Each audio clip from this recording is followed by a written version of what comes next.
আসসালামু আলাইকুম। সাকিব স্টোরি লাউঞ্জে আজকে একটি নতুন গল্প শুনবেন। গল্পটি সত্যজিৎ রায়ের বিখ্যাত সমগ্র ফেলুদা সিরিজ থেকে লেখা। গল্পটির নাম অপ্সরা থিয়েটারের মামলা। চলুন গল্পটি শুরু করে দিই। টিভিতে শার্লক হোমস দেখে ফেলুদা মুগ্ধ। বলল, একেবারে বইয়ের পাতা থেকে উঠে এসেছে। হোমস আর ওয়াটসন, জানিস তো সে, আমাদের যা কিছু শিক্ষা দীক্ষা ওই শার্লক হোমসেরই কাছে। সব প্রাইভেট ডিটেকটিভের গুরু হচ্ছে হোমস। তার সৃষ্টিকর্তা কনান ডয়েলের জবাব নেই। জটায়ু সায় দিয়ে বললেন, লোকটা কত গল্প লিখেছে ভাবুন তো। এত প্লট কি করে যে মাথায় আসে সেটা ভেবে পাই না। সাধে কি আমার টাক পড়েছে প্লট খুঁজতে গিয়ে মাথার চুল ছিঁড়ে। বাইরে বৃষ্টি পড়ছে, তার মধ্যে চা আর ডালমুটটা জমেছে ভালো। আসলে লালমোহন বাবুও ৪১টা রহস্য উপন্যাস লিখেছেন, কিন্তু তার বেশিরভাগই ফেলুদার ভাষায় থোর খাড়া, খাড়া বড়ি থোর। তবে প্লটের জন্য মাথা খুললেও ভদ্রলোকের উৎসাহের অভাব নেই। আর সত্যি বলতে কি, ফেলুদার সঙ্গে বন্ধুত্ব হবার পর থেকে ওর গল্পও অনেক ইমপ্রুভ করে গেছে। শ্রীনাথকে একটু বলো না ভাই তোপেশ, বললেন লালমোহন বাবু। আর এক কাপ চা হলে মন্দ হতো না। আমি শ্রীনাথকে চায়ের ফরমাশ দিয়ে আসতেই দরজায় টোকা পড়ল। তার আগে অবশ্য ট্যাক্সি থামার শব্দ পেয়েছি। দরজা খুলে দেখি ছাতা মাথায় এক ভদ্রলোক। মাঝারি হাইট, ফর্সা রং, দাড়ি গোঁফ কামানো, বয়স ৪০-৪৫। বললাম, কাকে চাই? অবশ্যই এ প্রশ্নটা না করলেও চলতো, কারণ দেখেই বুঝেছি মক্কেল। এটা কি প্রদোষ মিত্তের বাড়ি? প্রশ্ন করলেন ভদ্রলোক। এবারে ফেলুদাই বলে উঠল, আপনি আসুন ভিতরে। ভদ্রলোক ছাতাটা বন্ধ করে ঢুকলেন। ওটাকে দরজার পাশে রেখে দিন, বলল ফেলুদা। ভদ্রলোক তাই করলেন। তারপর সোফার এক পাশে এসে বসলেন। ফেলুদা বলল, আমার নাম প্রদোষ মিত্তির, আর ইনি আমার বন্ধু লালমোহন গাঙ্গুলি। যাক, তবু আপনাকে বাড়ি পাওয়া গেল, বললেন ভদ্রলোক। টেলিফোন করে কানেকশন পাইনি, আজকাল যা হয় আর কি। কি ব্যাপার বলুন? বলছি, আগে আমার পরিচয়টা দিই। আমার নাম মহিতোষ রায়। নাম শুনে চিনবেন ততটা আশা করি না, যদিও থিয়েটার লাইনে আমার কিছুটা খ্যাতি আছে। আপনি তো অপ্সরা থিয়েটারে আছেন, তাই না? ঠিকই ধরেছেন। এখন প্রফুল্লতে অভিনয় করছি। হ্যাঁ হ্যাঁ, জানি। আপনার কাছে এসেছি একটা সংকটে পড়ে। কি সংকট? কদিন থেকে আমি হুমকি চিঠি পাচ্ছি। কার কাছ থেকে তা বলতে পারবো না। হুমকি চিঠি? তার কিছু নমুনা আমি সঙ্গে করে নিয়ে এসেছি। এই দেখুন। ভদ্রলোক পকেট থেকে ৪টে কাগজ বার করলেন। তারপর সেগুলো টেবিলের উপর রাখলেন।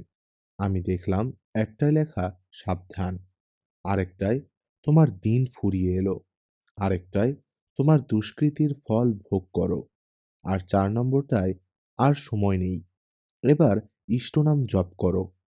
গোটা গোটা বড় অক্ষরে লেখা, আর সবই যে এক লোকের লেখা তা বোঝবার উপায় নেই। এসব কি ডাকে এসেছে? ফেলুদা জিজ্ঞেস করল। আগে হ্যাঁ। এগুলো কদিনের মধ্যে পেয়েছেন? ৭ দিন। কে লিখেছে কিছু অনুমান করতে পেরেছেন? একেবারেই না। আপনার প্রতি বিরূপ এমন কোনো লোকের কথা মনে করতে পারছেন না? দেখুন, আমি থিয়েটারে কাজ করি। আমাদের মধ্যে ছোটখাটো ঝগড়া মনোমালিন্য লেগেই আছে। আমি ২ বছর হলো অপ্সরায় আছি। তার আগে রূপমঞ্চে ছিলাম। আমাকে নেওয়া হয় একটি অভিনেতার জায়গায়। স্বভাবতই সে অভিনেতা এতে সন্তুষ্ট হয়নি। সে নিশ্চয়ই ঈর্ষায় ভুগছে। এই অভিনেতার নাম কি? জগন্ময় ভট্টাচার্য। ভয়ানক ড্রিঙ্ক করতে শুরু করেছিল, তাই তাকে আর রাখা যায়নি। তিনি এখন কি করছেন, কোথায় আছেন তা জানি না। এই জগন্ময় ভট্টাচার্য ছাড়া আর কারুর কথা মনে পড়ছে? আমার একটি ছোট ভাই আছে, তার সঙ্গে আমার বনে না। সে অবশ্যই আলাদা থাকে। আমার বাবার মৃত্যুতে সম্পত্তি সব আমি পাই। আমার ছোট ভাই অসৎ সঙ্গে পড়ে নষ্ট হয়ে যায়। বাবা তাই তাকে উইল থেকে বাদ দেন। ছোট ভাই স্বভাবতই খুব অসন্তুষ্ট হয়। এছাড়া শত্রু বলতে আর কাউকে মনে পড়ে না। আপনি সাবধানে আছেন তো? তা তো আছি, কিন্তু আপনি যদি একটু পথ বাতলে দেন। এ ব্যাপারে সাবধানে থাকতে বলা ছাড়া তো আর কিছু বলবার নেই। আপনি থাকেন কোথায়? বালিগঞ্জে, ৫ নম্বর পণ্ডিতিয়া প্লেস। একাই থাকেন? আগে হ্যাঁ, একটি চাকর আর একটি রান্নার লোক আছে। আমি এখনো বিয়ে করিনি। সত্যি বলতে কি, এ অবস্থায় আমার আর কিছু করার নেই। এরকম হুমকি কেস আমার কাছে আগেও এসেছে। চিঠিগুলো থেকে কিছু ধরা যায় না। এখানে ৪টি চিঠিতে দেখছি ৪ রকম পোস্টমার্ক। কাজেই কোত্থেকে এসেছে তাও বলা যায় না। অধিকাংশ ক্ষেত্রেই দেখেছি শেষ পর্যন্ত কিছুই হয় না। তবে আপনাকে কেউ উৎকণ্ঠায় ফেলতে চাচ্ছে সে বিষয়ে কোনো সন্দেহ নেই। আমি বলি কি, আপনি পুলিশে যান। তারা এসব ব্যাপারে আরো ভালো ব্যবস্থা করতে পারে। ভদ্রলোক যেন একটু মুষড়ে পড়লেন। বললেন, পুলিশ? কেন? পুলিশের বিরুদ্ধে আপনার কোনো অভিযোগ আছে নাকি? না, তা নেই। তবে আর কি? আপনি সোজা থানায় গিয়ে রিপোর্ট করুন। আমায় যা বললেন তাই বলুন। ভদ্রলোক অগত্যা উঠে পড়লেন। ফেলুদা তাকে দরজা অবধি পৌঁছে দিল। তারপর ফিরে এসে বসে পড়ে বলল, ভদ্রলোকের ডান হাতের আঙ্গুলে একটা আংটির দাগ দেখলাম। সেই আংটিটি কোথায় গেছে কে জানে? বেচে দিয়েছেন বলছেন? জটায়ু প্রশ্ন করলেন। দিলে আশ্চর্য হব না। পায়ের জুতো জোড়ার অবস্থাও বেশ খারাপ। প্রফুল্লতে উনি প্রধান ভূমিকায় অভিনয় করছেন না সেটা জানি। সেটা করছেন অপ্সরার স্টার অভিনেতা নেপাল লাহিড়ী। কিন্তু কে ওর পিছনে লেগেছে বলো তো? আমি প্রশ্ন করলাম। কি করে বলবো বলো? উনি যে দুজনের কথা বললেন তাদের একজন হতে পারে। মোট কথা, এ কেস আমার নেওয়া চলে না। আর অনেক সময় এগুলো সেলফ ভাওতার উপর চলে। আমার কত টেলিফোন এসেছে বুলি তো হুমকি দিয়ে। সেসব মানতে হলে তো বাড়িতে হাত পা গুটিয়ে বসে থাকতে হয়। কিন্তু এই চিঠির ব্যাপারটা যে ভাওতা নয় সেটা ৩ দিন পরেই জানলাম। খবরটা জানা গেল খবরের কাগজ মারফত। ছোট করে লেখা খবর, অপ্সরা থিয়েটারের অভিনেতা নিখোঁজ। মহিতোষ রায় নাকি সন্ধ্যাবেলা থিয়েটারে না থাকলে লোকের ধারে বেড়াতে যেতেন। গত পরশু, অর্থাৎ সোমবার, তিনি যথারীতি বেড়াতে গিয়ে আর বাড়ি ফেরেননি। বাড়ির চাকর থানায় গিয়ে খবর দেয়। পুলিশ এই নিয়ে তদন্ত চালাচ্ছে। ফেলুদা বিরক্ত হয়ে বলল, লোকটাকে পই পই করে বলেছিলাম সাবধানে থাকতে। তার লেকে বেড়াতে যাবার কি দরকার ছিল? যাই হোক, আমার কাছে যখন এসেছিলেন ভদ্রলোক, তখন একবার ও বাড়িতে যাওয়া যাক। ঠিকানাটা মনে আছে? ৫ নম্বর পণ্ডিতিয়া প্লেস। গুড। তোর স্মরণশক্তি পরীক্ষা করছিলাম। ৯টা নাগাদ আমরা বেরিয়ে পড়লাম। ৫ নম্বর পণ্ডিতিয়া প্লেস একটা ছোট্ট দোতলা বাড়ি। তার একতলায় থাকতেন মহিতোষ বাবু। চাকর দরজা খুলে দিলে আমরা নিজেদের পরিচয় দিয়ে ভেতরে ঢুকলাম। ফেলুদা চাকরকে বলল, তোমার মনিব আমার কাছে এসেছিলেন সাহায্য চাইতে। উনি মাঝে মাঝে হুমকি চিঠি পাচ্ছিলেন, সে খবর তুমি জানো? জানি বই কি বাবু, আমি ২২ বছর ওনার কাজ করছি। আমাকে সব কথাই বলতেন। আমি ওকে অনেক করে বলেছিলাম, আপনি বেড়াতে যাবেন না, বাড়িতে থাকুন, সাবধানে থাকুন। তা উনি আমার নিষেধ শুনলেন না। যখন দেখলাম রাত ৯:৩০ হয়ে গেল, তাও আসছে না, তখন আমি নিজেই গেলাম লেকে। কোনখানটায় উনি বসতেন, কোনখানটায় বেড়াতেন সেটা আমি জানতাম। কিন্তু কই, তাকে তো কোথাও দেখতে পেলাম না। তারপর পুরো একটা দিন কেটে গেল। এখনো কোনো খবর নেই। আমি থানায় গেলাম। তেনারা সব লিখে-টিখে নিলেন। কিন্তু এখনো পর্যন্ত তো কিছুই হলো না। ফেলুদা বলল, তুমি এখন আমাদের সঙ্গে একবার আসতে পারবে? লেকে যে জায়গাটায় বসতেন সেটা যদি একবার দেখিয়ে দাও। চলুন বাবু, যাচ্ছি। তোমার নাম কি? দীনবন্ধু বাবু। আমরা ৩ জন ট্যাক্সি করে লেকে গিয়ে হাজির হলাম। জলের ধারে একটা আমলকি গাছের পাশে একটা বেঞ্চি। তাতেই নাকি হাঁটা সেরে বসতেন ভদ্রলোক। হাঁটার অভ্যাসটা ডাক্তারই বলে বলে করিয়েছিলেন। এখন চতুর্দিকে কোনো লোক নেই। ফেলুদা খুব মন দিয়ে বেঞ্চি আর তার চারপাশটা পরীক্ষা করে দেখল। প্রায় মিনিট পাঁচেক তন্ন তন্ন করে খুঁজে ঘাসের মধ্যে একটা পিতলের কৌটো পেল। দীনবন্ধু সেটা দেখামাত্র বলে উঠল, এই কৌটো তো বাবুর ছিল। কৌটোটা খুলে ভেতরে এলাচ আর সুপুরি পাওয়া গেল। ফেলুদা সেটা পকেটে পুরে নিল। তারপর দীনবন্ধুকে জিজ্ঞাসা করল, তুমি কি ভবানীপুর থানায় খবর দিয়েছিলে? আগে হ্যাঁ বাবু। ঠিক আছে, চলো, তোমাকে বাড়িতে নামিয়ে দিয়ে আমরা একটু থানায় খবর দিয়ে আসি। মোটামুটি কলকাতার বেশিরভাগ থানার ওসির সঙ্গেই ফেলুদার আলাপ আছে। ভবানীপুর থানার ওসি হচ্ছেন সুবোধ অধিকারী। আমরা দীনবন্ধুকে পণ্ডিতিয়া প্লেসে নামিয়ে দিয়ে গেলাম অধিকারী সঙ্গে দেখা করতে। রাশভারী হলেও বেশ মাইডিয়ার লোক, আর ফেলুদাকে খুব পছন্দ করেন। আমাদের দেখে একটু অবাক হয়েই বললেন, কি ব্যাপার এত সকাল সকাল? আমরা দুটো চেয়ারে বসলাম। ফেলুদা বলল, একটা ডিসঅ্যাপিয়ারেন্সের কেস আপনাদের কাছে রিপোর্টেড হয়েছে মহিতোষ রায়। হ্যাঁ, এটা বোধহয় সত্যবান দেখছিল। দাঁড়ান, ওকে ডাকি। একটু চা চলবে? তা আপত্তি নেই।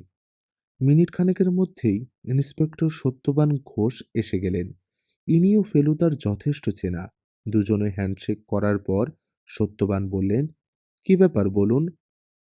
মহিতোষ রায় বলে, একটি অভিনেতা বোধহয় নিরুদ্দেশ হয়েছেন। নিরুদ্দেশ কেন? আমার তো মনে হয় তাকে মেরে ফেলা হয়েছে। তার বাড়ি থেকে বেশ কয়েকটা হুমকি চিঠি পাওয়া গেছে। আর লেকের ধারে মেরে ফেলে গায়ে কিছু ভারী জিনিস বেঁধে লাশ জলে ফেলে দিলে সে তো আর পাওয়াও যাবে না। আপনি এ ব্যাপারে কি করে ইন্টারেস্টেড হলেন? ফেলুদা মহিতোষবাবুর আসার কথাটা বলল। তারপর প্রশ্ন করল, আপনারা কোনো রকম এগোবার রাস্তা খুঁজে পাননি বোধহয়? ঘোষ বললেন, ভদ্রলোক অপ্সরা থিয়েটারে অভিনয় করতেন। আমরা সেখানে খোঁজ করেছি, কিন্তু কিছু এগোতে পারিনি। থিয়েটারের কারুর সঙ্গে এমন শত্রুতা ছিল না যে খুন হতে পারে। পেটি জেলাসি সব সময়ই থাকতে পারে, কিন্তু সেটা খুনের কারণ হয় না। ভদ্রলোকের আর্থিক অবস্থা কেমন ছিল? মোটামুটি 1200 টাকা মাইনে পেতেন। একা মানুষ, তাই চলে যেত। অবশ্যই খুনি যে হয়েছে এ কথা জোর দিয়ে বলা যায় না। ভদ্রলোকের কেউ হয়তো ফুসলে নিয়ে গেছিল, কিংবা ভদ্রলোক হয়তো নিজেই কোনো কারণে গা ঢাকা দিয়েছেন। আমি আজ লেকের ওখানে গিয়েছিলাম। ভদ্রলোক যে বেঞ্চিতে বসতেন তার পাশেই ঘাসে ওর একটা মশলার কৌটো পাই। তাই বুঝি? হ্যাঁ। তাহলে তো খুন বলেই মনে হচ্ছে। আততীয়র সঙ্গে স্ট্রাগলের সময় পকেট থেকে কৌটোটা পড়ে গিয়েছিল, তাই তো মনে হচ্ছে। ঠিক আছে, আমাদের এদিক থেকে কোনো খবর পেলে আপনাকে জানাবো। Very good. আমিও আপনাদের টাচে থাকব। মিস্টার ঘোষ চলে গেলেন। চা এসে গিয়েছিল। আমরা চা খেয়ে উঠে পড়লাম। বাইরে বেরিয়ে এসে ফেলুদা বলল, একবার অপসরা থিয়েটারে যাওয়া দরকার। ওই কেমিস্টের দোকান থেকে লালমোহন বাবুকে একটা ফোন করে বলে দে উনিও যেন চলে আসেন। ফোন করে আমরা আবার ট্যাক্সি ধরলাম। যেতে হবে সেই শ্যামবাজার। অপসরা থিয়েটারে পৌঁছে দেখি লালমোহন বাবু অপেক্ষা করছেন। কি ব্যাপার মশাই? ভদ্রলোক জিজ্ঞেস করলেন। আজই কাগজ দেখেননি? দেখেছি বই কি। মহিতোষ রায় তো হাওয়া। হাওয়া কেন? বোধহয় খতম। সংক্ষেপে লালমোহন বাবুকে সকালের ঘটনাটা বলে দিল ফেলুদা। তাহলে এখন কি আমরা থিয়েটারে তদন্ত চালাবো? একবার অন্তত ম্যানেজারের সঙ্গে কথা বলি। আমরা ফুটপাথে দাঁড়িয়ে কথা বলছিলাম। এবার গিয়ে ভিতরে ঢুকলাম। গেটে দারোয়ান বলল, ম্যানেজারের নাম কৈলাস বাড়ুজ্জে। তিনি তার অফিসে আছেন। ম্যানেজারের আপিসে পৌঁছতে গেলে একটা ঘর পেরোতে হয়। সেখানে একজন ভদ্রলোক একটা টেবিলের সামনে বসে কাগজপত্র ঘাঁটছিলেন। জিজ্ঞেস করলেন, আমাদের কি দরকার? ফেলুদা এবার তার একটা কার্ড বের করে ভদ্রলোকের হাতে দিয়ে বলল, একবার যদি কৈলাসবাবুর সঙ্গে দেখা করতে পারি। ভদ্রলোক আমাদের অপেক্ষা করতে বলে গেলেন ভেতরের দিকে। মিনিট খানেক পরে বেরিয়ে এসে বললেন, আপনারা আসতে পারেন। আমরা তিনজনে গিয়ে ম্যানেজারের ঘরে ঢুকলাম। বেটে, মোটা, কালো ভদ্রলোক। নাকের নিচে একটা সরু গোঁফ। বয়স আন্দাজ 50। বললেন, আপনার নাম তো শুনেছি, কিন্তু হঠাৎ আমার এখানে আসার প্রয়োজন হলো কেন সেইটেই ভাবছি। ফেলুদা বলল, আপনার একজন অভিনেতা সম্বন্ধে কিছু জানার ছিল, নিখোঁজ। মহিতোষের কথা বলছেন? সে ব্যাপারে তো পুলিশ এসে এক দফা এনকোয়ারি করে গেছে। ভদ্রলোক আমার কাছে এসেছিলেন, কতকগুলো হুমকি চিঠি পেয়েছিলেন সেই নিয়ে আমার পরামর্শ নিতে। হুমকি চিঠি? তাহলে কি ও খুন হয়েছে নাকি? আমি তো ভাবলাম পাওনাদারের কাছ থেকে গা ঢাকা দিয়েছে।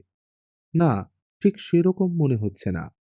অবশ্যই ও গিয়ে যে আমাদের একটা খুব বড় রকম ক্ষতি হয়েছে তা বলতে পারছি না। প্রশান্ত মোটামুটি চালিয়ে নিচ্ছে।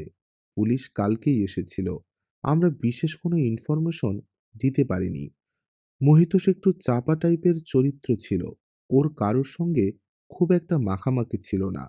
অভিনয়টা মোটামুটি ভালোই করত, তবে ওর ইচ্ছে ছিল প্রফুল্লতে মেন রোল করবার। সে ক্ষমতা ওর ছিল না। ওর কোনো শত্রু ছিল না বলছেন? বলছি তো, শত্রুও না, বন্ধুও না। জগন্ময় ভট্টাচার্য বলে এককালে আপনাদের একজন অভিনেতা ছিলেন? ছিল, কিন্তু তাকে তো অনেক দিন আগেই ছাড়িয়ে দেওয়া হয়েছে। তার জায়গাতেই মহিতোষকে নেওয়া হয়, তাই না? তা বটে, এটা আপনি ঠিক বলছেন। আমার খেয়াল হয়নি। পুরনো ঠিকানা আছে, সে তো এখন সেখানে নাও থাকতে পারে। কৈলাসবাবু একটা ঘণ্টা টিপলেন। পাশের ঘর থেকে একটি বছর পাঁচশ বয়সের ছেলে এসে দাঁড়ালো। এদের জগন্ময় ঠিকানাটা দিয়ে দাও তো। ১ মিনিটের মধ্যেই ঠিকানা এসে গেল। ২৭ নম্বর নির্মল বোস স্ট্রিট। লালমোহনবাবু বললেন, রাস্তাটা ওর জানা। আমরা উঠে পড়লাম। নির্মল বোস স্ট্রিট শ্যামবাজারেরই একটা গলি। জগন্ময় বাবুর বাড়ির ঠিকানায় গিয়ে খোঁজ করে জানলাম ভদ্রলোক এখনও সেইখানেই আছেন। ফেলুদা চাকরের হাতে তার কার্ডটা পাঠিয়ে দিল। অল্পক্ষণের মধ্যেই আমাদের ডাক পড়ল। আমরা একটা তক্তপোশ পাতা ঘরে গিয়ে হাজির হলাম। তাতে একটি রোগা রোগা তাতে একটি রোগা রোগা কেন, রুগ্ন বললেই বোধহয় ঠিক বলা হবে, ভদ্রলোক বসে আছেন। আমরা ঘরে ঢোকাতেও তিনি বসেই রইলেন। হঠাৎ আমার সঙ্গে ডিটেকটিভের কি প্রয়োজন পড়ল? ভদ্রলোকের প্রথম প্রশ্ন। ফেলুদা বলল, আপনি কি মহিতোষ রায় বলে একজন অভিনেতাকে চিনতেন? চিনতুম বললে ভুল হবে। সে এলো, আর আমি বরবাদ হয়ে গেলুম এই চেনা। কিন্তু সে তো দেখছি উধাও হয়ে গেছে। উধাও নয়, খুব সম্ভবত খুন হয়েছেন। খুন? অবশ্যই আমার তাতে বুক ফেটে কান্না আসবে তা নয়। সে আমার ভাত মেরেছিল। সেটাই হচ্ছে আমার কাছে সবচেয়ে বড় ট্রুথ। তার মৃত্যুর আগে মহিতোষবাবু কতকগুলো হুমকি চিঠি পেয়েছিলেন। সেই ব্যাপারে আপনি কোনো আলোকপাত করতে পারেন? আমি চিঠিগুলো লিখেছিলাম কিনা সেইটাই জানতে চাইছেন তো? আপনার তার উপরে এখনো যথেষ্ট আক্রোশ আছে দেখছি। সেটা আপনি কথাটা তুললেন বলে। মহিতোষ রায়ের ব্যাপার অতীতের ব্যাপার। এই নিয়ে আর আমি মাথা ঘামাই না। আমি তারপরে দীপ্তি থিয়েটারে কাজ পেয়ে যাই। এখনো সেইখানেই আছি। যা পাচ্ছি তাতে আমার চলে যায়। মদ ছেড়ে দিয়েছি। আমি সাতেও নেই, পাঁচেও নেই। কেবলমাত্র একটা সমস্যা আছে, সে হলো হিপের কষ্ট। এছাড়া আমি দিব্যি আছি। মহিতোষের কথা আপনি মনে করিয়ে দিলেন বলে, নইলে আমি ভুলেই গিয়েছিলাম। আপনি অপ্সরা ছাড়ার পর মহিতোষবাবুর সঙ্গে আপনার দেখা হয়নি? নো স্যার, একবারও না। এমনকি মঞ্চে পর্যন্ত ওকে দেখিনি। অপ্সরা থিয়েটারে আমি যাই না। এরপর ৩ মাস কেটে গেছে। এর মধ্যে মহিতোষবাবুর কোনো খবর পাওয়া যায়নি। তিনি যে আততায়ীর হাতে প্রাণ হারিয়েছেন তাতে সন্দেহ হবার কোনো কারণ নেই। অপ্সরা থিয়েটারে অনেকবার যাওয়া হয়েছিল ওখানে যদি কোনো খবর থাকে জানবার জন্য, কিন্তু তাতেও কোনো সুবিধা হয়নি। শুধু এই খবরটা পাওয়া গেছে যে মহিতোষ রায়ের জায়গায় আরেকজন অভিনেতা বহাল রয়েছে। এর নাম সুধেন্দু চক্রবর্তী। ইনি প্রফুল্লতে অভিনয় করছেন মহিতোষের জায়গায় এবং বেশ ভালো করছেন। ফেলুদা এর মধ্যে মহিতোষ রায়ের সম্পর্কে আরও খবর নিয়েছেন। ওর ছোট ভাই শিবতোষের সঙ্গে কথা বলে জেনেছে যে সে দাদার সঙ্গে কোনো সম্পর্ক রাখেননি। ফেলুদা জিজ্ঞেস করল, আপনার দাদার সঙ্গে আপনার বিরোধের কারণ কি শুধু সম্পত্তি? শিবতোষবাবু বললেন, তার বেশি আর কারণের দরকার আছে কি? দাদা বাবাকে খোশামত করতেন, আমি সেদিকে যাইনি। খোশামত আমার ধাতে নেই। ছোট ছেলে বলে আমাকে সব সময় ছোট করে দেখা হয়েছে। বাবাও তাই করেছেন। দাদা তো বটেই। তাই আমি সম্পত্তি থেকে বঞ্চিত হলাম। এতে বিরোধের সৃষ্টি হবে, তাতে আর আশ্চর্য কি? কথাগুলো শুনে আমার মনে হচ্ছিল শিবতোষ বাবুর এখনো পুরো মাত্রায় আক্রোশ রয়েছে দাদার উপর। ফেলুদা বলল, আপনি মহিতোষ বাবুর মৃত্যু সম্বন্ধে কোনো মন্তব্য করতে চান কি? এটা হইতে আপনি বোঝেন যে তিনি যদি আততায়ীর হাতেই প্রাণ হারান, তাহলে সেই আততায়ী আপনি হওয়া কিছু আশ্চর্য নয়। আমি গত 5 বছর দাদার মুখ পর্যন্ত দেখিনি। তার সঙ্গে আমার সমস্ত সম্পর্ক চুকে গিয়েছিল। আর তার থিয়েটারের জীবনের সঙ্গে আমার কোনো সম্পর্ক ছিল না। যেদিন মহিতোষবাবু নিখোঁজ হন, সেদিন সন্ধ্যাবেলা 6টা থেকে 8টার মধ্যে আপনি কি করছিলেন মনে পড়ে? রোজ যা করি তাই করছিলাম। আমার বন্ধুদের সঙ্গে তাস খেলছিলাম। কোথায়? সর্দার শঙ্কর রোড, 11 নম্বর, অনুপ সেনগুপ্তের বাড়ি। আপনি খোঁজ নিয়ে দেখতে পারেন। ফেলুদা এটা চেক করার জন্যে সর্দার শঙ্কর রোডে শিবতোষ বাবুর বন্ধুর বাড়িতে গিয়েছিল। তিনি বলে দেন যে তাদের বাড়িতে রোজ তাসের আড্ডা হয় এবং শিবতোষ বাবু নিয়মিত আসেন। একটা বড় সাসপেক্টকে তাই ফেলুদাকে নাকচ করে দিতে হলো। পরদিন সকালে লালমোহনবাবু এসে বললেন, মশাই, এই কেসটা কোনো কেসই না। আপনি মিথ্যে এটা নিয়ে মাথা ঘামাচ্ছেন। তার চেয়ে চলুন আমরা দিন চারেকের জন্যে কোথাও ঘুরে আসি। আমারও মাথায় একটা প্লট আসছে বলে মনে হচ্ছে, আর আপনিও মাথাটা একটু সাফ করে নিতে পারবেন। কোথা যাবেন? ফেলুদা প্রশ্ন করল। দীঘা গেলে কেমন হয়? ওটা তো এখনো দেখা হয়নি। বেশ, তাই হোক। আমারও মনে হয় এ কেসটার কোনো নিষ্পত্তি হবে না। মহিতোষের হত্যাকারী আইনের হাত থেকে পার পেয়ে যাবে। আমরা পরদিনই দীঘা গিয়ে হাজির হলাম। টুরিস্ট লজে বুকিং ছিল। দিব্যি আরামে থাকা যাবে বলে মনে হলো। আর তার উপর সমুদ্রে স্নান। লালমোহনবাবু একটা নতুন লাল সুইমিং কস্টিউম কিনে এনেছিলেন। দীঘাতে কলকাতার খবরের কাগজ আসতে আসতে সন্ধে হয়ে যায়। 3 দিনের দিন আনন্দবাজারটা হাতে নিয়ে প্রথম পাতা দেখেই ফেলুদা প্রায় লাফিয়ে উঠল। সর্বনেশে খবর! কি ব্যাপার? লালমোহনবাবু আর আমি একসঙ্গে বলে উঠলাম। অপ্সরা থিয়েটারের প্রধান অভিনেতা খুন, বলল ফেলুদা। এ কি আরম্ভ হয়েছে বলো তো দেখি? খবরটা পড়ে দেখলাম। বলেছে, অপ্সরা থিয়েটারের প্রধান অভিনেতা নেপাল লাহিড়ী 2 দিন আগে থিয়েটারের পর ট্যাক্সিতে বাড়ি ফিরছিলেন। পথে এক বন্ধুর বাড়িতে যাবেন বলে ট্যাক্সি থেকে নামেন। বন্ধুর বাড়ি একটা গলির মধ্যে। সেই গলিতেই তাকে ছোরা মেরে খুন করা হয়। পুলিশে খবর দেওয়া হয়েছে। তারা তদন্ত চালাচ্ছে। নেপাল বাবুর স্ত্রী ও একটি 12 বছরের ছেলে আছে। তারা এ বিষয়ে কোনো আলোকপাত করতে পারেননি। তাহলে কি হবে? লালমোহনবাবু প্রশ্ন করলেন। তাহলে একবার আপনাকে যেতে হবে অপ্সরা থিয়েটারে কিছু জিজ্ঞাসাবাদ করতে। কেন? আমাকে কেন? কারণ আমার পাটা আজ মচকেছে সমুদ্রে স্নান করার সময়। কাল ভালো রকম ব্যথা হবে বলে মনে হচ্ছে। তাহলে চলুন আজই ফিরে যাক। কলকাতায় গিয়ে চুন হলুদ দিয়ে পাটা বেঁধে ফেলবেন। আপনি পারবেন তো আমার ভূমিকা নিতে? তা, এতদিন যখন আপনার সঙ্গে রয়েছি, তখন কিছুটা জ্ঞানগম্যি তো হয়েছে। আমরা সেই দিনই কলকাতায় ফিরে এলাম। কথা হলো পরদিন সকাল 9টায় লালমোহনবাবু আমাদের বাড়ি আসবেন। ফেলুদা তাকে কিছুটা তালিম দিয়ে দেবে। তারপর 10টা নাগাদ আমরা দুজনে যাব অপ্সরা থিয়েটার। পরদিন সকালে ফেলুদার কাছে তালিম নিয়ে আমরা ঠিক 10টায় পৌঁছে গেলাম অপ্সরা থিয়েটারে। লালমোহন বাবুর গদগদ ভাব।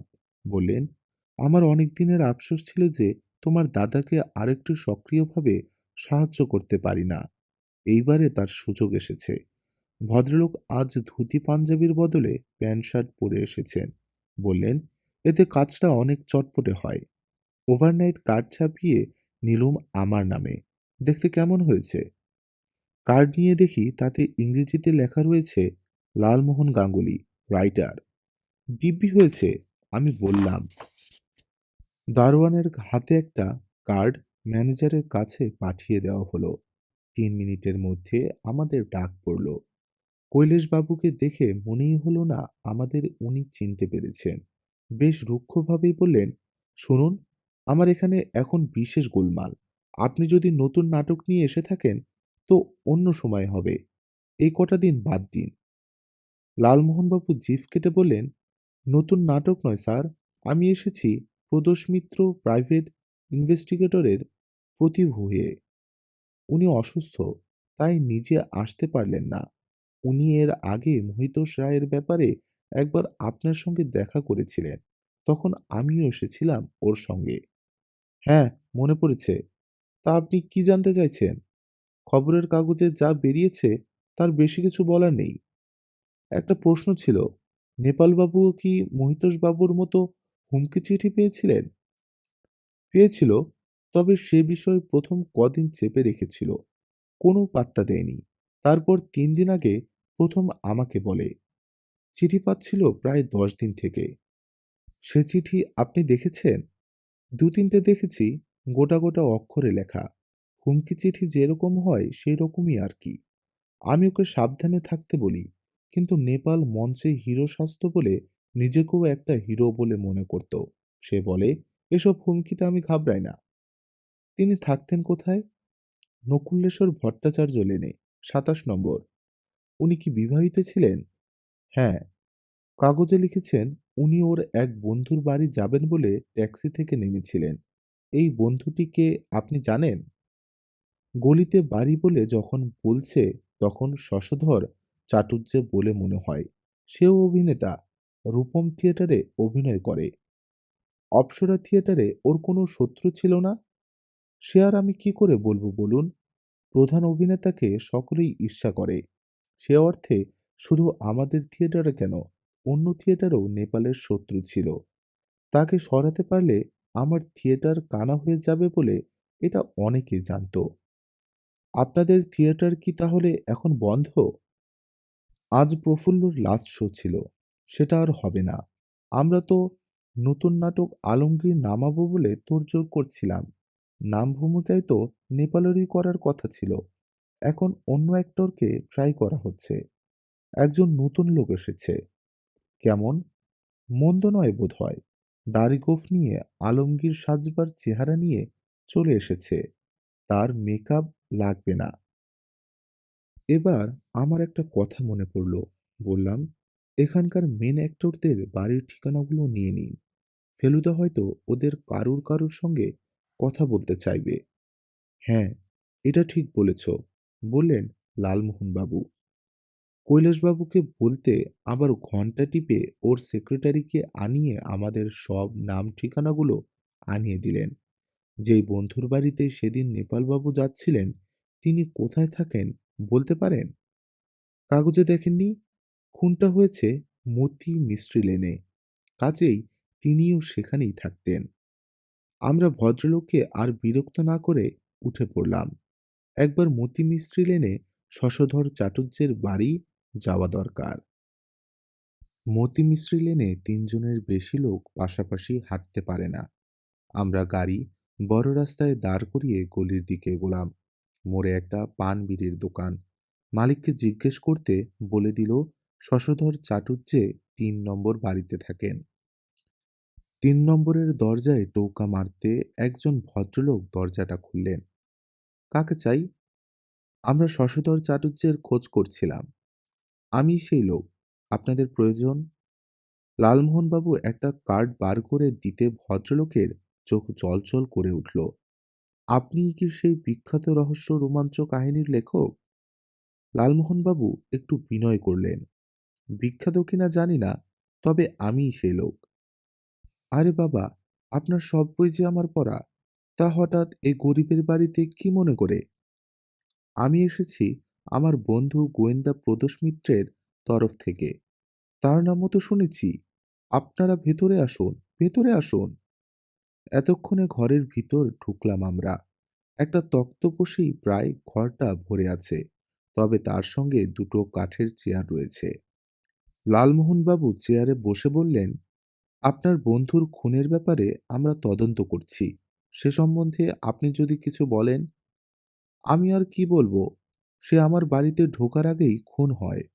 পাড়ার একটি ছেলে আমাকে খবর দেয়। 22 বছর হলো আমাদের বন্ধুত্ব। যদিও রাইভেল থিয়েটারে আমরা অভিনয় করতাম।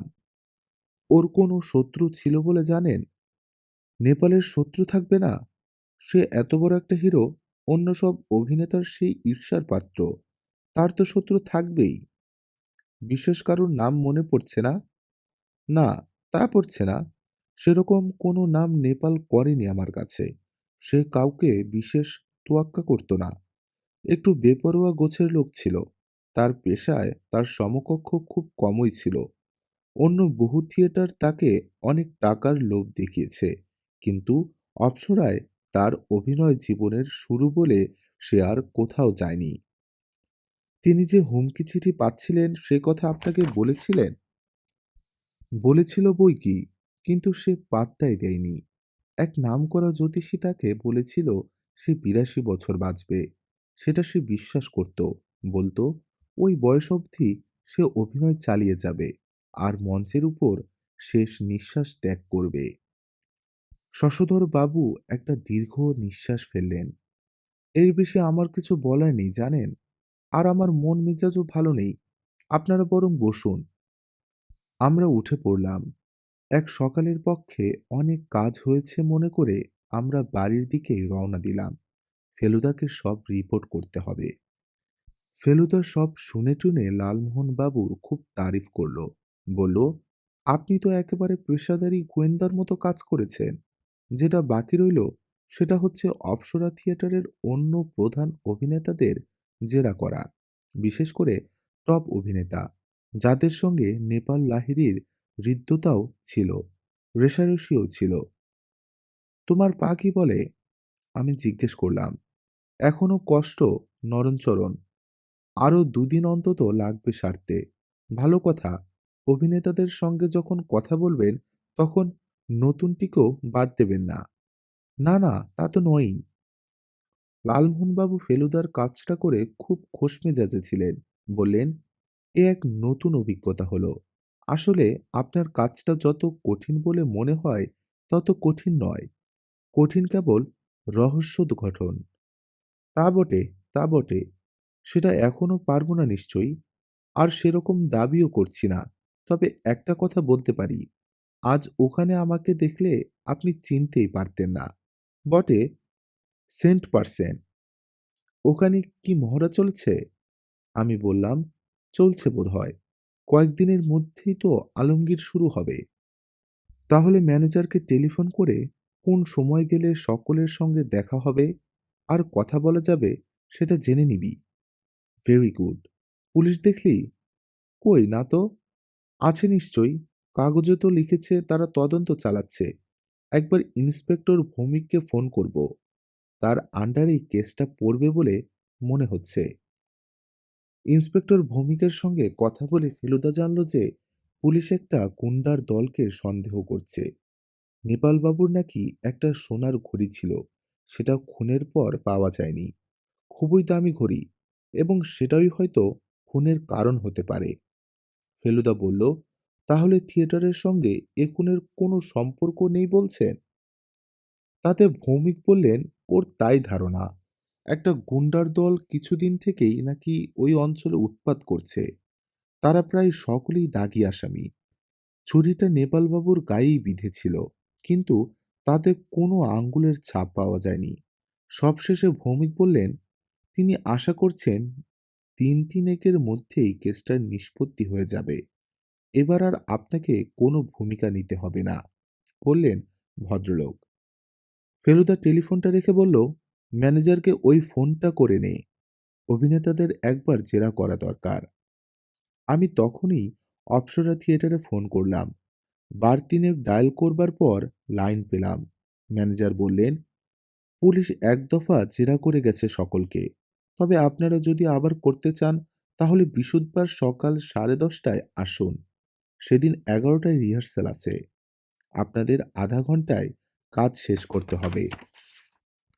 আমি ফোনটা নামিয়ে রাখার পর ফেলুদা বলল, টপ 3 জন আর ওই নতুন অ্যাক্টরটিকে জেরা করলেই হবে। বৃহস্পতিবার 10:30টার 5 মিনিট আগেই আমরা পৌঁছে গেলাম অপসেরা থিয়েটারে। ফেলুদাকে দেখে এসেছি, তার আজও পায়ে ব্যথা রয়েছে। লালমোহনবাবু আজ আরও স্মার্ট। তার হাঁটা চলা এবং কথা বলার ঢংই বদলে গেছে। আমরা প্রথমে ম্যানেজারের সঙ্গে দেখা করে বললাম যে আমরা 3 জন টপ অভিনেতা আর নতুন অভিনেতাটিকে প্রশ্ন করতে চাই। তাহলে ধরণীকে দিয়ে শুরু করুন। ধরণী স্যানাল, সে এখানের সিনিয়র মোস্ট আর্টিস্ট। 26 বছর হলো কাজ করছে। আমাদের জেরার জন্য ম্যানেজারের পাশের ঘরটা খালি করে দেওয়া হলো। ঘরে একটা সোফা আর 3টে চেয়ার রয়েছে। একজন বছর 50-এর ভদ্রলোক এসে ঢুকলেন। সিংহের কেশরের মতো চুল, তার বেশিরভাগই সাদা, ঢুলু ঢুলু চোখ, গায়ের রং মাঝারি। আমার নাম ধরণী স্যানেল, বললেন ভদ্রলোক। আপনারা গোয়েন্দা? আগে হ্যাঁ, সোজাসুজি বললেন লালমোহন বাবু। আমরা নেপাল লাহিড়ীর ব্যাপারে তদন্ত করছি। নেপাল হুমকি চিঠি পাচ্ছিল, বললেন ধরণীবাবু। তাকে বললাম সাবধান হতে। সে কথা কানেই তুলল না। এর মধ্যে গেছে মতি মিস্ত্রি লেনে। আরে বাবা, বন্ধুর সঙ্গে কদিন না হয় নাই দেখা করলে। আমি তো ওকে পুলিশে খবর দিতে বলেছিলাম, কিন্তু ও গায়েই করেনি। ঠিক এরকম হয়েছিল আমাদের আরেক অভিনেতার, মহিতোষ রায়। অবশ্যই মহিতোষের মৃত্যুটা থিয়েটারের পক্ষে তত বড় লস নয়। নেপালবাবুর কোনো শত্রু ছিল বলে জানেন? থিয়েটারের টপ পজিশনে বসে থাকলে তার শত্রু থাকবেই। মানুষের 6 রিপুর মধ্যে একটি হলো মাৎসর্য। নেপালের শত্রু থাকবে না? তবে যদি জিজ্ঞেস করেন কোন শত্রু এই কুকীর্তি করেছে বা শত্রু ছাড়া অন্য কেউ করেছে কিনা, তা বলতে পারবো না। আগে না, এমনি থিয়েটারে সপ্তাহে 3 দিন দেখা হচ্ছে। তার উপর সে আমার এমন বন্ধু ছিল না যে অন্য দিনও দেখা করব। যেদিন খুন হয় সেদিন সন্ধেবেলা আপনি কি করছিলেন? কালীকিঙ্কর ঘোষের বাড়ি কোন শুনছিলুম। ইচ্ছে করলে যাচাই করে নিতে পারেন। ঠিক আছে, আপনাকে আর কোনো প্রশ্ন করার নেই। এবার এলেন দীপেন বোস। বছর 45 বয়স, মাথা ভর্তি কোকড়া চুল, ঠোঁটের কোণে একটা সিগারেট, দাড়ি গোঁফ নেই। ভদ্রলোক প্রথমেই বললেন, আমি আর নেপাল প্রায় একসঙ্গেই অপ্সরা থিয়েটারে জয়েন করি। সে ছিল জাত অভিনেতা। আমারও অ্যাম্বিশন ছিল, কিন্তু দেখলাম নেপালের সঙ্গে পেরে উঠব না। তাতে আপনার মনে ঈর্ষা জাগেনি? তা জেগেছে বৈকি, বিলক্ষণ জেগেছে। অনেকদিন মনে মনে ভেবেছি এই লোকটা আমার পথে কাঁটা হয়ে রয়েছে, এটাকে সরানো যায় না। এই চিন্তাকে কার্যে পরিণত করার ইচ্ছা হয়নি কোনোদিন। পাগল! আমরা ছাপোষা লোক। আমাদের দিয়ে কি খুন খারাপি হয়? নাটক করি, তাই নানা রকম নাটকীয় চিন্তা মাথায় আসে। ব্যাস, ওই পর্যন্ত। যেদিন খুনটা হয় সেদিন সন্ধ্যাবেলা আপনি কি করছিলেন? বায়োস্কোপ দেখছিলাম, তবে প্রমাণ দিতে পারবো না। টিকিটের অর্ধাংশ আমি কখনো রাখি না। কি ছবি দেখলেন? মনের মানুষ। কেমন লাগলো? Third class. ঠিক আছে, আপনি আসতে পারেন। তৃতীয় অভিনেতার নাম ভুজঙ্গ রায়। এর বয়স 50-এর উপর। চোখা নাক, চোখ কোটরে বসা, গাল তোবড়ানো, মাথার চুল পাতলা হয়ে এসেছে। আপনার সঙ্গে নেপালবাবুর সদ্ভাব ছিল? এই থিয়েটারে নেপালি ছিল আমার সবচেয়ে বড় বন্ধু। তার মৃত্যু সম্বন্ধে আপনার কিছু বলার আছে? এর চেয়ে বড় ট্র্যাজেডি থিয়েটার মহলে অনেকদিন হয়নি। নেপাল ছিল আশ্চর্য অভিনেতা। আমার সঙ্গে কোনোদিন ক্লাস হয়নি, কারণ ও করতো নায়কের রোল আর আমি করতুম ক্যারেক্টার পার্ট। উনি হুমকি চিঠি পাচ্ছিলেন সেটা আপনাকে বলেছিলেন? প্রথম দিনই আমি ওকে ওয়ার্নিং দিই, এসব চিঠি উড়িয়ে দিও না, আর বিশেষ করে মতি মিস্ত্রি লেনে কিছুদিন যাওয়া বন্ধ করো। ও পাড়াটা নটোরিয়াস। কে কার কথা শোনে? নেপালের বিশ্বাস ছিল তার আয়ু ৮২ বছর, সেটা কেউ খণ্ডাতে পারবে না। তাহলে আপনার ধারণা গুন্ডার হাতেই তার মৃত্যু হয়? তাই তো মনে হয়, কারণ তার দামি ঘড়িটাও তো পাওয়া যায়নি। সোনার ওমেগা ঘড়ি, দাম ছিল ৭,০০০ টাকা। ভুজঙ্গবাবুকে ছেড়ে দিলাম, উনি আমাদের ধন্যবাদ দিয়ে চলে গেলেন। এবার এলেন নতুন অভিনেতা, নাম সুধেন্দু চক্রবর্তী। প্রথম দেখে একটু হকচকিয়ে যেতে হয়, কারণ মোগলাই দাড়ি আর গোঁফ দেখে মনে হয় উনি মেকআপ নিয়ে রয়েছেন। বললেন, অপ্সরা থিয়েটারে আলমগীর হচ্ছে শুনেই তিনি দাড়ি রাখতে আরম্ভ করেন। আগে শুধু গোঁফ ছিল। আপনি এর আগে কোথাও অভিনয় করতেন? লালমোহনবাবু প্রশ্ন করলেন। কোথাও না, দু একটা আপিস ক্লাবে করেছি। আমার প্লাইউডের ব্যবসা ছিল, তবে অভিনয় আমার নেশা। আর কিছু না করার থাকলে আমি নাটকের বই খুলে পাঠ মুখস্থ করে আয়নার সামনে দাঁড়িয়ে অভিনয় করতাম। এখন অবশ্য তার আর দরকার হবে না। আপনি কি আলমগীরের পার্ট পেয়ে গেছেন? সে বিষয়ে সন্দেহ নেই, তবে কোন পার্ট সেটা এখনো স্থির হয়নি। মেন পার্টও হতে পারে। আপনি থাকেন কোথায়? অ্যামস্টার রোডে। ব্যবসা কি এখন ছেড়ে দেবেন? হ্যাঁ, অ্যাক্টিংই আমার ধ্যান ছিল। সুযোগ পাইনি বলে ব্যবসা চালাচ্ছিলাম।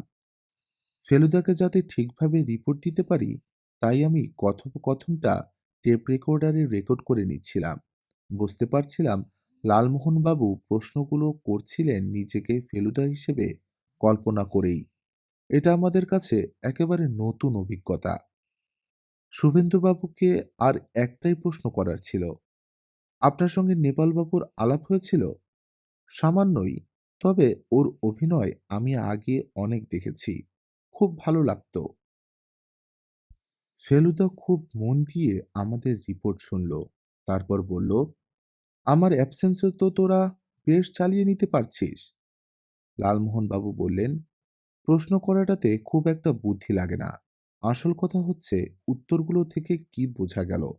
আমি তো মশাই এখনো যেই তিমিরে সেই তিমিরে। আর গুন্ডা যদি মেরে থাকে লাহিড়ীকে, তাহলে তো পুলিশ তার কিনারা করবেই। গুন্ডারা হুমকি চিঠি দিয়ে খুন করে না। তা বটে। তা আপনার কি মনে হয় নেপাল লাহিড়ী আর মহিতোষ রায়কে একজন লোকেই খুন করেছে? একজন বা একই দল, সেটাই তো স্বাভাবিক। কিন্তু মোটিভটা? ধরুন, যদি অন্য থিয়েটারের লোক খুনটা করে থাকে, সেখানে তো স্পষ্ট মোটিভ রয়েছে। অপ্সরা থিয়েটারে এখন টপ দুজন অভিনেতাই চলে গেল। ওদের আবার মাথা তুলে দাঁড়াতে কি কম সময় লাগবে? ফেলুদার পায়ে এখনো বেশ ব্যথা। বোধহয় এক্স-রে করাতে হবে। ব্যান্ডেজ বাঁধা পা কফি টেবিলের উপর তুলে ও সোফায় হেলান দিয়ে বসেছিল। বলল, তোরা তো অনেক কাজ করলি, এবার আমায় একটু নিরিবিলি কাজ করতে দে। কি কাজ করবে তুমি? চিন্তা করব। একটা আলোর আভাস দেখতে পাচ্ছি অন্ধকারের মধ্যে। সেইটে আরো উজ্জ্বল হওয়া দরকার। লালমোহনবাবু বললেন, আপনি ভাবুন, আমি আপনাকে কোনো রকম ডিস্টার্ব না করে ১ কাপ চা খাবো। তবেশ ভাই, ভেতরে একটু বলে দিও শোনা। ফেলুদা দেখলাম ভ্রুকুটি করে চোখ বুজে ফেলেছে। শেষটায় কি ও ঘরে বসেই রহস্যের সমাধান করে ফেলবে নাকি? কিছুক্ষণ চুপ থেকে ও একটা প্রশ্ন করল। এসব অভিনেতাদের সঙ্গে যে কথা বললি, এদের কারোর মধ্যে কোনো বাতিক লক্ষ্য করলি? আমি বললাম, ভুজঙ্গ রায় নস্যি নেন, ধরণী সেনেল বিড়ি খান, আর সুধেন্দু চক্রবর্তী মশলা খান। গুড। আবার কিছুক্ষণ নিস্তব্ধতা। ইতিমধ্যে শ্রীনাথ লালমোহনবাবুকে চা এনে দিয়েছে। ভদ্রলোক বেশ তৃপ্তি সহকারে পান করছেন।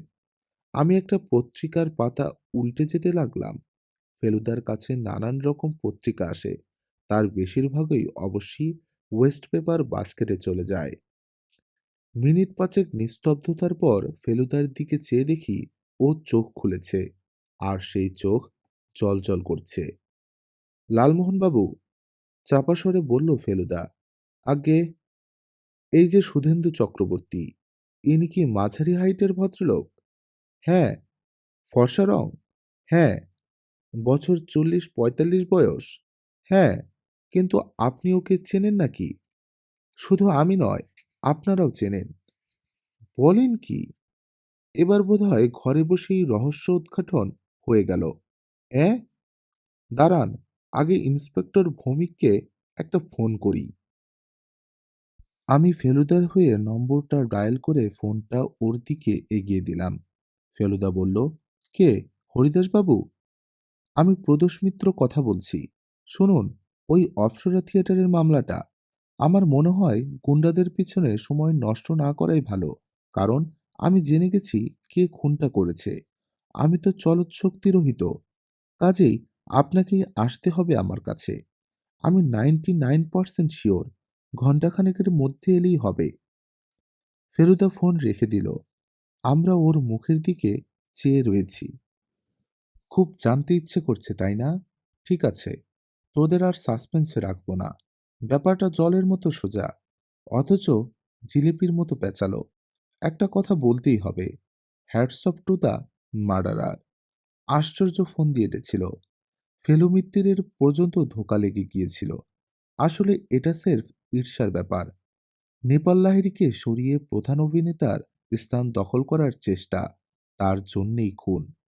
কিন্তু মহিতোষ রায়, তিনি খুন হননি? অ্যাঁ?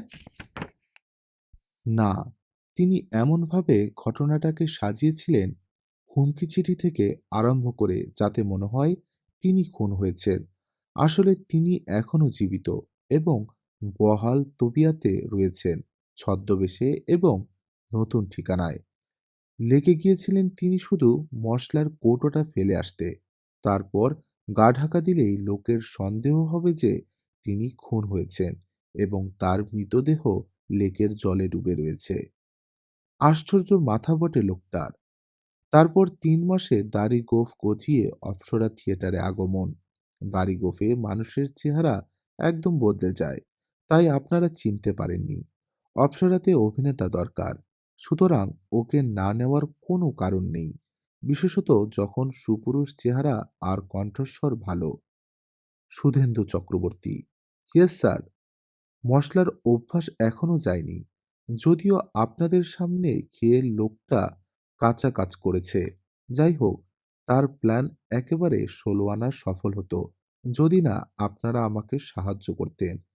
লোকটা একটা পাকা খুনি বনে গিয়েছিল স্রেফ উচ্চাভিলাষের বশে। আংটি চুরিটা অবশ্য স্রেফ ভাওতা, কিন্তু ফেলুমিত্তিরকে তো সে চেনে না। আমার কাছে এসে যে কত বড় ভুল করেছে এবার সে বুঝতে পারবে। ফেলুদা যে ব্যাপারটা ঠিকই ধরেছিল সেটা অবশ্যই পরের দিনই ইন্সপেক্টর ভৌমিকের টেলিফোনে জানা গেল। লালমোহন বাবু আমাকে আলাদা পেয়ে বললেন, তোমার দাদার সঙ্গে আমাদের তফাতটা কোথায় সেটা হাড়ে হাড়ে টের পেয়েছি। কোথায় তফাত? লালমোহন বাবু তার টাকের উপর ডান হাতের তর্জনীর ডগা দিয়ে টোকা মেরে বললেন, মাথায়। শুনছিলেন অপ্সরা থিয়েটার মামলা, লিখেছেন সত্যজিৎ রায়। গল্পটি কেমন লাগলো কমেন্টে জানাতে ভুলবেন না। আমার কাছে পার্সোনালি সত্যজিৎ রায়ের লেখাগুলো খুব ভালো লাগে। আপনারা বন্ধুদের সাথে শেয়ার করবেন, আমার চ্যানেলটি সাবস্ক্রাইব করবেন এবং সাবস্ক্রাইব করে ভালো ভালো এবং নতুন নতুন গল্প শোনার জন্য পাশে থাকবেন। আজকে এই পর্যন্তই। অন্য সময় দেখা হবে নতুন কোনো গল্প নিয়ে। ধন্যবাদ সবাইকে। গল্পে থাকুন, সুস্থ থাকুন এবং স্টোরি লাউঞ্জের সাথেই থাকুন।